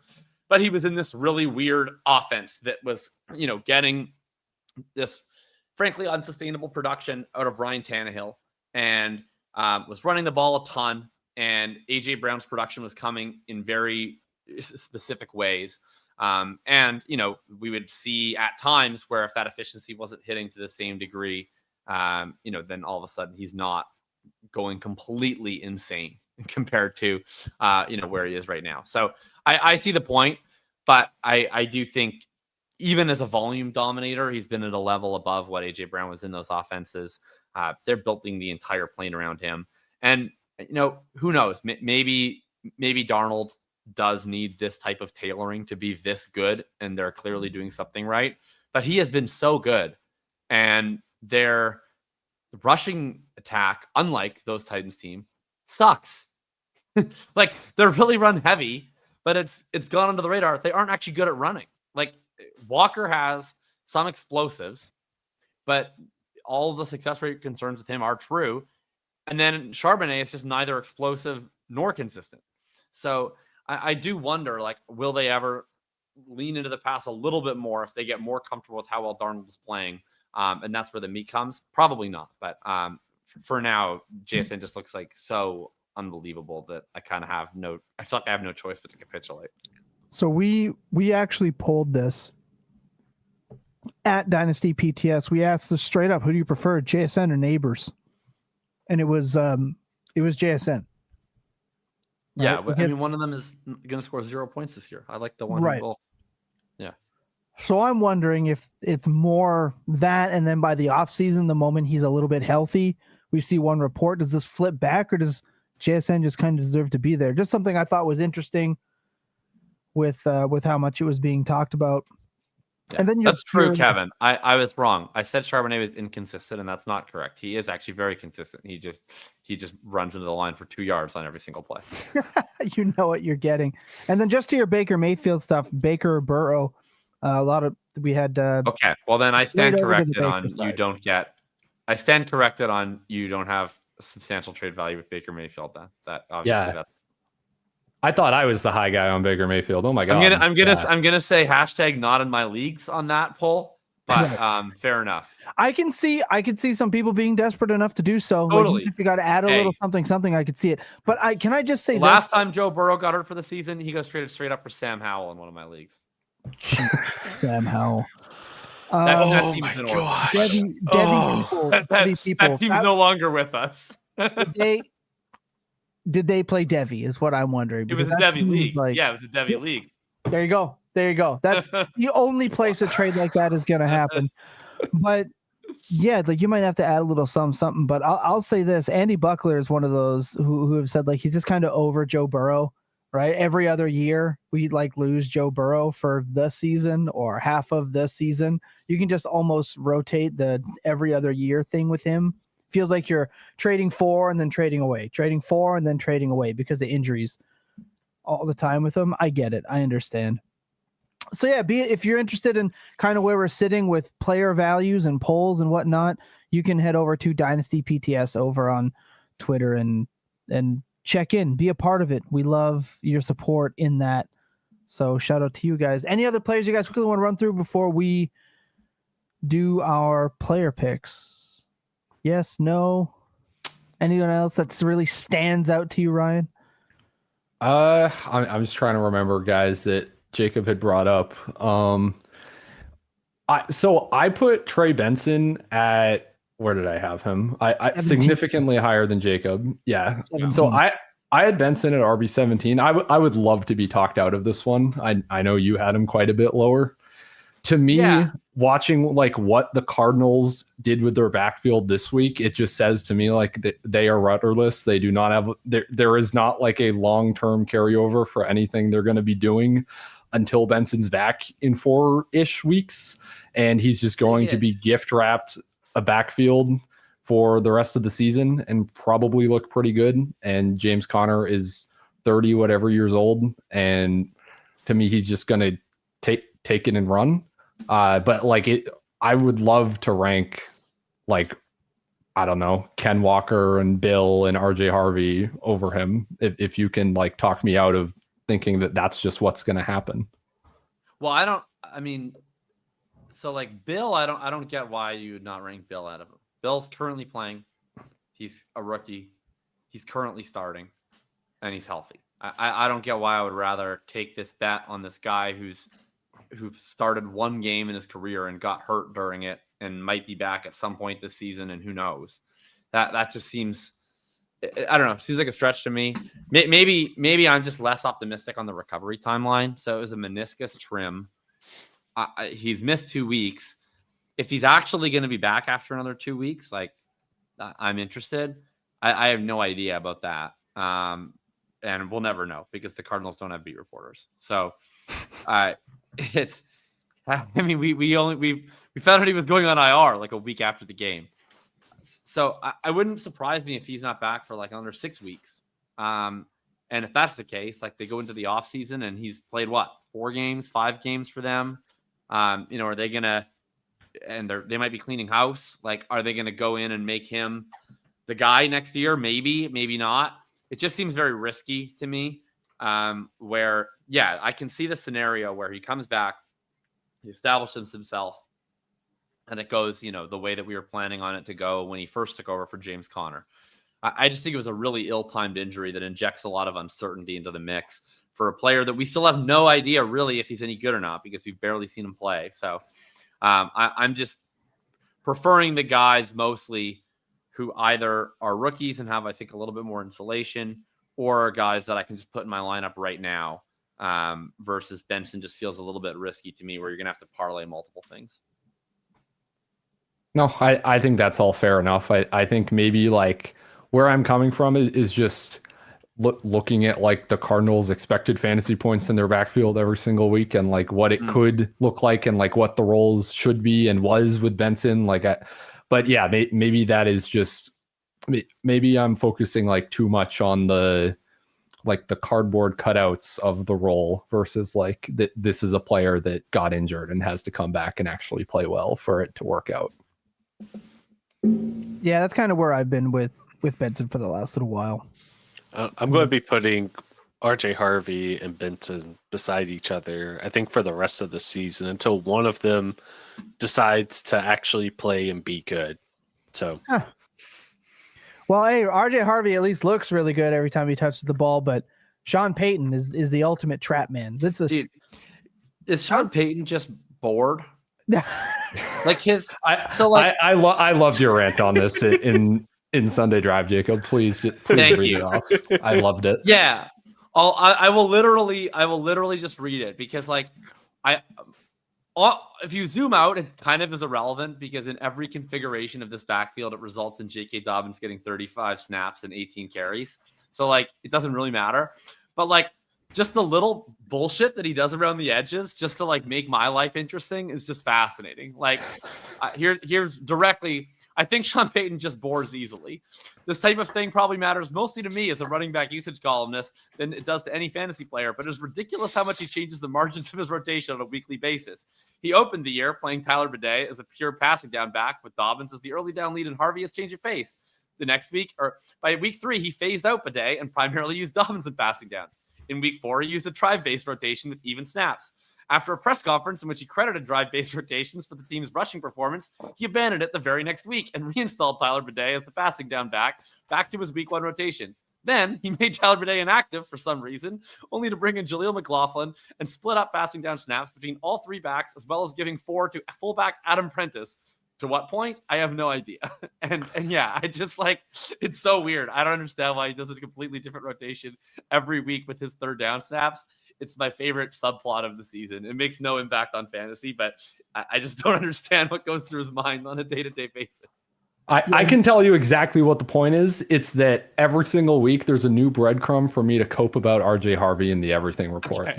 That is what it accomplishes. Yeah. I just open the Everything Report. You will see the newest thing Sean Payton did. I will try to convince you that it's actually good for RJ Harvey long term. It will be completely different the next week. Hey, at least he's getting the early down passing usage that we wanted. He's just getting nothing else. Yes, really nothing. Exactly. This is my concern with RJ Harvey in the rookie thing. If you remember, like, I don't trust Sean Payton, and like, I don't know, J.K. Dobbins looks awesome. Yeah. Right. Like he looks, so we're not only like, all right, now he's an older rookie, which is a problem. Now it was, he'll easily get scooped past J.K. It's not the case so far. And Sean Payton's an asshole. Like, it's a bored asshole if you follow Jacob's word of law here, which is completely well done. So I am definitely, there's concern there. But I'd still rather have him over Trey Benson, I think. So yeah, I think Benson's a big thing. And then Jamie wants to know, is Jalen Milroe a faller or neutral? I'm going to say faller with how good Darnold has been.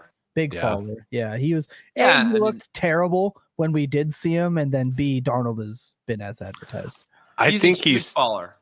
I think he's neutral because I don't really know who he could fall behind at this point. Like, after your clear-cut starters at quarterback, I'm okay with him being a priority, like, backup just in case.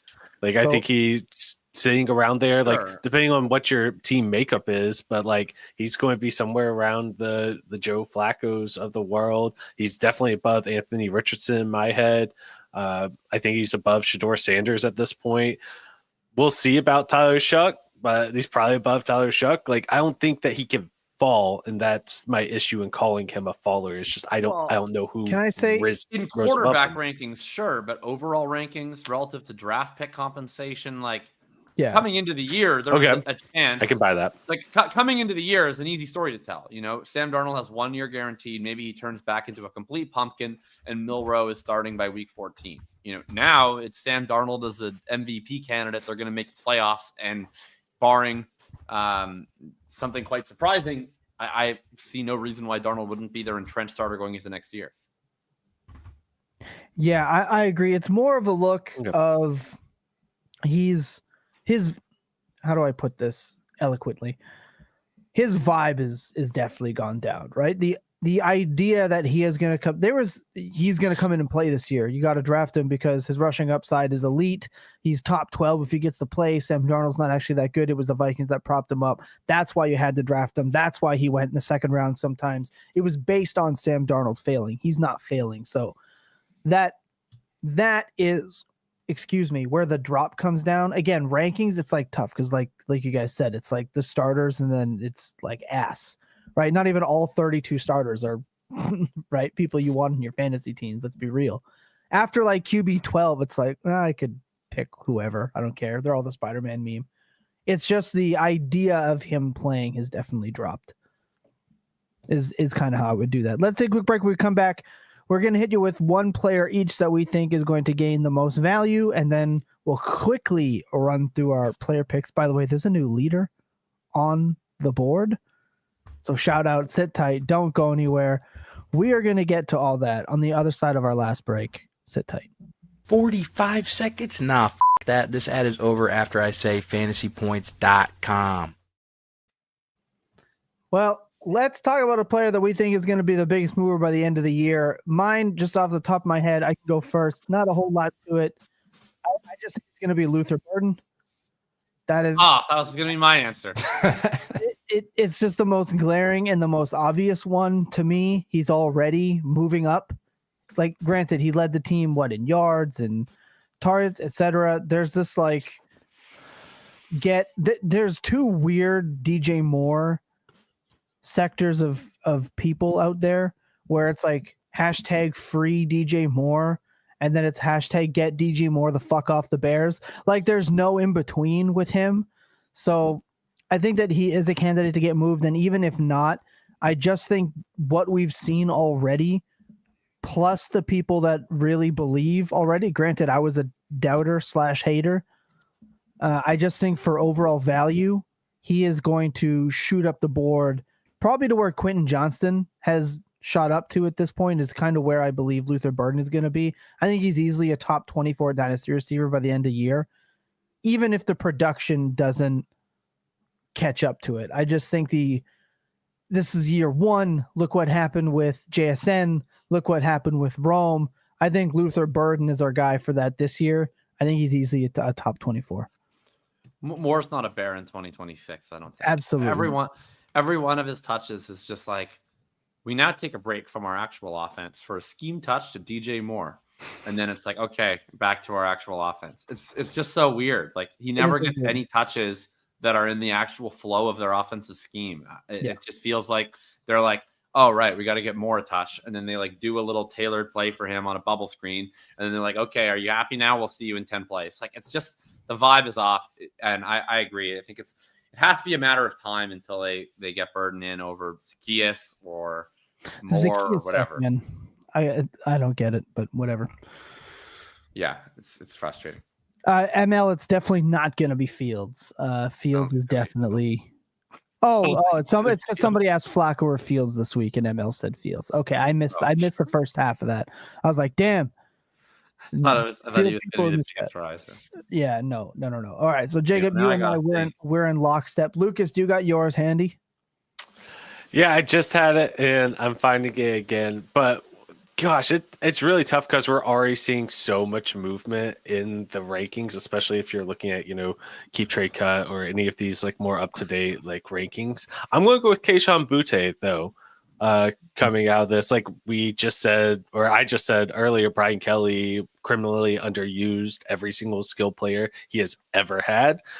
So Kayshon Boutte's one of them. He has looked good with Drake May. I can see a world in which he's going to continue to climb. And just looking at keep trade cut right now, some of the players that he still has to beat, we're looking at Juwan Jennings. I think he can very clearly beat him. Keenan Allen, I think he can beat him. I think he could be Isaac Tesla. I know how much you like him, Tom, but Boutte can consistently produce. His dynasty value is almost zero to me. Wan'Dale Robinson, he can absolutely go over him. Troy Franklin, J.M. Reed, Jerry Jeudy, Torrey Holton. Like the list goes on and on. There are a lot of wide receivers that are in a squishy range right now that he can start to catapult over if he truly like establishes himself as one of Drake May's top 2 targets. And I think even then people are going to want Boutte over Stephon Diggs. So that's who I'm going to go with for now. I think that's fair. I think he was really good. He was one of my must-have players in week 2, and it finally paid off this last week. So shout out to that. Ryan, you good to go? I'm good to go. I figured it out. It's a guy we mentioned earlier. It's Ricky Pearsall. Juwan Jennings, like arguing with Shanahan on the sideline, apparently has 5 broken ribs plus a high and low ankle sprain or whatever that report was. Do we know if it's the same ankle or if it's one? That's what I wanted to know. Yeah, how can you have it both high and low? I don't know how that works. I'm not sure. But yeah, who's to say? Whatever it is, it kind of sounds like Jennings has like 1 foot out of San Francisco. Like there's been like trade rumor stuff around him. I don't know. I've got bad vibes again with him. Brandon Ayuk, there was like the fake report this week that he hasn't been around practice or whatever, which I think just meant that he wasn't with the media practice. But nonetheless, very real possibility that he is not anywhere near like the normal Brandon Ayuk at any point this season. We have Kendrick Bourne sitting here averaging 10 targets a game and 142 receiving yards per game. Pearsall in games he's played is top 5 among wide receivers in receiving yards per game. There's enough of like a Pearsall is good hive pre-existing to like support a very fast and large value increase if he starts scoring points at any sustained pace. So yeah, I'm going to go with Pearsall is like I'll say he's like a top 18 dynasty receiver by the end of the season. Yeah, that's interesting. Top 18. He would have to go on a hell of a run. It's going to in this 49ers offense. Like like every single week, somebody is producing way more than it feels like that player should. And why will it not be him down the stretch? Maybe it's just that George Kittle averages 20 points per game in tight end premium the rest of the year, which I think is also very live. But yeah. So I think there's legs to it. I mean, Pearsall did come out of the gates pretty good. Like everything was pointing up. You're right. Top 18. That's tricky. That's okay. I like it. I like that call. I'll give you another one. Mine was going to be Burden, but look, I have him, as I've said before, perma-docked 1 tier for off-field unreliability, but I think it's just going to be Rashee Rice. I think he's going to be a top 3 wide receiver the rest of the season, and I think people are going to draft him very, very aggressively. The Chiefs, they're so back. They are back to being good on offense for the first time in a few years, and I think Mr. Everybody Gotta Eat is going to come back in here and just absolutely dominate with the space that is going to be provided for him by the way that everything's going. By all accounts, he's completely healthy. He's going to be locked in. I think it's very possible in this year where wide receiver scoring at the top is inconsistent. It's been injured basically across the board. It's easy for me to perceive of Rashee Rice being a top 3 to 5 rest of season wide receiver. And then people get into the offseason and go, why wouldn't I take Rashee Rice the second round of my dynasty startup? So I'll go with Rashee. Cannot wait, by the way, to get him back into lineups this week. This is exactly what I said was probably going to happen this year with Mahomes too, right? They get blown out in the Super Bowl. They've been bored for years. Everyone's saying Mahomes and everyone is washed, and he comes back scorched earth. right? Like he was They're falling. the only team that scares me right now from a Colts perspective. Otherwise I think we're just waltzing to the Super Bowl. But I have some fears about the Chiefs. He was like one of those players that was falling to the 2-3. Like obviously, I was a sell Patrick Mahomes guy when he was still valued in like the mid first, right, the 110 in drafts. Then he fell too far into the 2-3 turn type area in startups, and it's like, all right, that's certainly disrespectful. And now you're seeing it pay dividends already. I think you're right. We didn't talk about it with the Cam Ward stuff, but like the betting favorite to be their head coach is Nagy, so we get him away from Patrick Mahomes. We get back to the good stuff. Oh, that was Was that real or was that a meme tweet? They had to know what they were. It was No real. way. Like I think they knew what they were doing. I think they knew what they were doing with names to watch are Matt Nagy and Arthur Smith. They knew what they were doing with that. I'm just saying. I'll give out my bonus one because I think it's going to be JJ McCarthy. I think JJ McCarthy is going to see a rise. Yeah. Although I will admit I was wrong when we talked about it initially because I did not believe how fast he would fall. If I could go back, I'd be like, yeah, sell him now. I didn't expect you'll be able to buy him for cheaper later to come a week later, right? Like I did not see that crazy a shift happen for a JJ McCarthy. Wow. It happened faster than I thought, Jacob. So I'll admit defeat on that. I'll say this for JJ McCarthy. He is the least likely player in all of fantasy to be worth what he's currently worth at the end of this season. Because this team is way too good. So either he is going to come in and light it up like everybody expected, and he's going to be back to being worth 1.5 firsts, 2 firsts. Or if he plays the way that he played early on, he's not their starter in 2026. So I bet you he is going to be either worth more than a 1.5 or he's going to be worth a late second in the upcoming offseason. Yeah, you're right. Yeah, absolutely. Just want I am. Again, I was wrong. I'm man enough. He can do it. I think it's a good answer. I think it's a good answer because he, even though I'm more skittish on him than you guys, if he comes in and looks great, yeah, he's going to shoot way up the board immediately. Yeah. So let's quickly run through player picks. We don't have to spend too much time on this. I absolutely dominated, and I took a big fat ugly 0 with Kyler Murray. I wasn't on the show. I didn't get to pick a replacement. It should have been Jacoby Brissett, but I digress. I'm sitting in first at 308. Jacob is second. I think this is the first time I've led this game since like week 3, 2 years ago. Ryan is sitting in third at 288.70. Oh no, he's not. He's sitting. I'm last. I went first to worst in 2 weeks. Oh my God, Lucas. Yeah, that's what'll happen. That's what'll happen when you pick a guy that gets injured that we find out about after Tuesday night for 3 weeks in a row. So yeah. So Tom, Lucas not to correct you too much here because you did. I'm getting there. 297.74 to Lucas, actually in second. Jacob is in third at 297.62. And as I mentioned, Ryan. So Ryan, you go first. We don't have to give him a full breakdown. Just who do you got? I was just looking at the wrong week and got very confused. Trevor Lawrence against the Rams in London. Ken Walker, tough again. What? Go ahead. Sorry, I'm seeing your answer here. I was like, there's no way he's that low. But I see what you're doing here. I see what you're doing there. Keep going. Yeah. Ken Walker against the Texans. Just please, God, give me a long touchdown. There's nothing at running back that was any good. CeeDee Lamb is below our threshold in the ECR on Fantasy Pros. Seems like something somebody in last place would do. Tomatoes. I just want to point out I was the last person to go and do this, so all 3 of you saw his name and did not choose it. We believe in honor. Okay, fine, but I put in the sub as T Higgins. We can.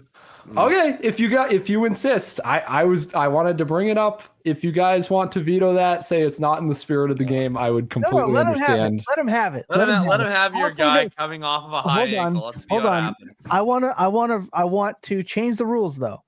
If you get CeeDee Lamb here, you do not get to name a replacement inside the top. Yeah, we've done that before. We've made that rule before, where if you take advantage of the cheesy guy coming back from injury, you don't get your injury replacement. You have to live with that risk.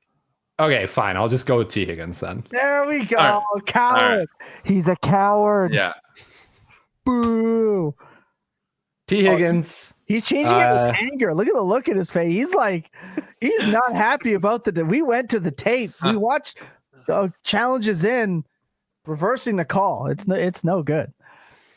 Yeah. Kevin Amami in the chat. That's exactly what I did. I was like, I'm so annoyed with all these injured guys. I'm just going to pick the guy I know is injured. Give me a injury sub. See, I thought I was doing that with who was it? I think it was, I had Trey Benson a week or two ago before we knew he was hurt because the Cardinals have no beat reporters, and Chuba Hubbard was my backup, and he was also hurt, which we didn't know at the time. So yeah, just this game and the karma all hates me. I'm sure I'm tempting fate by writing CeeDee Lamb's name on the page. But then my tight end is Zach Ertz because he's playing the Cowboys, lol Cowboys. Yeah, I think that's fair. Jacob, you're third. You're up. All right. Well, I mean, if you want to avoid someone who might get surprise injured, I'd always say that T. Higgins is a good choice for that. So.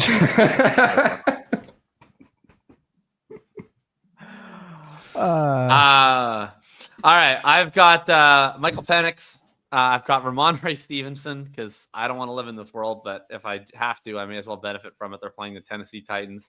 And I've got Rashid Shaheed. Shout out Scott Barrett and Michael Mayer as another I don't want to live in this world, but I'm going to take advantage of it pick. Are you just jinxing Stevenson by playing him? Is this a reverse jinx like Ryan? Dude, nothing would give me more happiness than if Ramondre Stevenson has 0.3 points this week. I love that. I would happily sacrifice this game for Ramondre Stevenson to die a horrible death, metaphorically, of course. Okay, I'm being told my thing's saying, but that definitely means it changed then from when I did it, because Swift was definitely not where he was there. Where do I have to pick from again? Outside of the top 20? Yep. Okay. Well, that's an easy replacement. I'll take Kamani Vidal. He's 21. I'll take Vidal. So I'm going to start out with my boy, Sam Darnold. I think it's 4 straight weeks with 20 or more points. I'll take my boy, Sammy D. I'll take Kamani Vidal, who, the Haskins report, he was going to be the lead back, lasted all the way until Kamani Vidal showed some juice. So I think it's just going to be the ultimate self-own when I'm relying on Vidal, someone who I've made fun of for over a year. I'll take my guy, Matthew Golden, who looked really good coming out of the bye week. Big play touchdown here, kind of counter the Shaheed stuff. And then everyone else is dead on Tampa Bay. Everybody. I'll take Cade Otton. That was Otton was who I wanted to pick and expected to be able to pick. I was upset. Yeah. He was good only when everyone else died last year. So I'm relying on Cade Otton. There's no Bucky. There's no Godwin. There's no Evans. I'm expecting Cade Otton to play really well. So that's who I'm taking. That's why I'm picking. That's our show for today. Thank you. Thoughts on Tez Johnson? I think he's awesome. I think he's the MVP. I feel Who's to say bad for him, bro? I feel so bad for him. MVP. Tom, can I make my picks? MVP. Oh, did you not? Oh, I apologize. Go ahead. I was reading the fact that you corrected me and assumed you had made yours. Yeah. So Ryan got to correct you earlier, so I wanted to. And then also you misquoted me, like the person who truly dominated last week by, scoring 73.6 points, but that's okay. You're in first. I'll give it to you. A second. I can't hear you from all the way down there. For now, we'll see. Going with Aaron Rodgers against Cincinnati, Alvin Kamara, Jameson Williams, and Kyle Pitts. And to clown myself a little bit, I did put Alvin Kamara going up against the Saints, which feels appropriate with how that's been going. I actually don't know who he's going up against because I screwed that up, but that's my picks. We're a mess here at the end of the show here this week. Unbelievable. All right, that's going to do it for the show this week. We appreciate everybody for tuning in, watching, listening. If you want your comments shown next week, let us know. Let us know if you enjoyed the new format, like having a little bit more visual. You let us know. Obviously, for the podcast folks, we definitely just hoped to appeal to both as well. But again, your comments, all the likes, all that stuff on the videos definitely helps us more than I can sit here and speak on. Shout out to all you guys for coming back week after week. We'll be back next week. Be sure to be locked in for another Dynasty Points market report. That will drop Friday morning. And then, of course, be on the lookout for the mini pod. That will be out, as always, mid-Monday morning. Be on the lookout at Dynasty PTS for more content drops, more poll questions, more surveys, all that stuff as we try to shape the rest of our season. With that being said, remember that clear eyes and full hearts can never lose, that your best days are always spent tilting. Good night, everybody. What? Why are you shaking your head? You're welcome.